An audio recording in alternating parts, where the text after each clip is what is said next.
The End of Oak Street is good, but it has one big problem that's holding it back from being fantastic. And unlike a lot of reviewers out there, I don't think that has to do with the ending, it's something else. Now, that doesn't mean the movie's bad. There's a lot to like here. For starters, the VFX are just really good. The dinosaurs look very polished, and even though they're CGI most of, if not all of the time, they just look so realistic.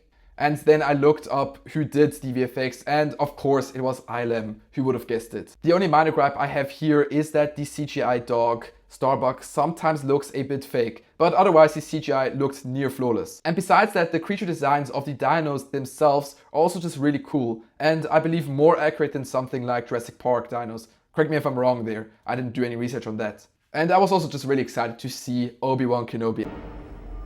Hello there. I mean, Ewan McGregor back in a bigger movie again, and I really liked his character. Anne Hathaway was good as always. She's just been in so much this year that I'm starting to notice her more than the character she's playing. But the star of the show is the idea. We finally get an original mid-budget movie with dinosaurs in it. So naturally I was excited, and in parts it didn't disappoint.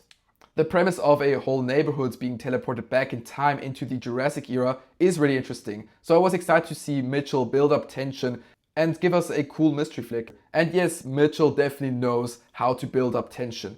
And sometimes he does stuff that's really unconventional. I mean, near the end of the movie, there's this one scene where something happens between a T-Rex and a character, and my jaw just dropped to the floor. Because that caught me completely off guard. And just generally you can tell this is made by a director whose movies were horror flicks, even though the movie's just rated PG-13. And besides that, the camera angles and the style of shooting were a lot more creative than your typical blockbuster. Now, if you like this video so far, please subscribe. I'm trying to reach 1,000 subs by the end of 2026, and only you can get me there, so thank you for subscribing. Now, there's one more thing worth mentioning before I get into my main problem with the movie, and that is the score.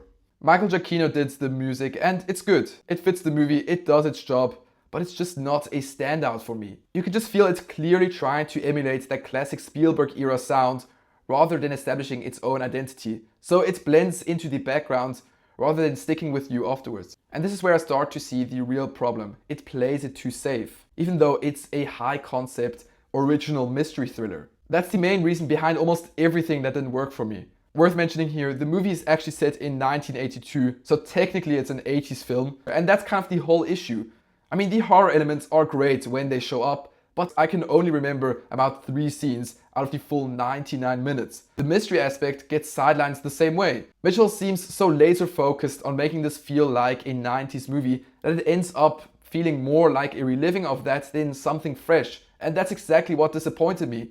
Yes, the characters are lovable and you do feel for them, but that safety runs through everything. The pacing, the mystery, the score, and eventually the plot itself. Which is why the second half goes down a very predictable path, and then the ending tries something new and just left me completely disappointed. And I understand that this approach works for a lot of people. And if you grew up watching movies in the 90s, then go for this one. Don't listen to me. Go watch it, because you're going to feel like you're being transported back into the 90s during this movie. Look, even though I have this problem, I enjoyed it too. For me, the nostalgia factor just isn't as big of a pull as it clearly is for people who grew up in that time. So overall, for me, a fun time, just too much unused potential, which is why it ends up being a very safe version of a actually very interesting premise.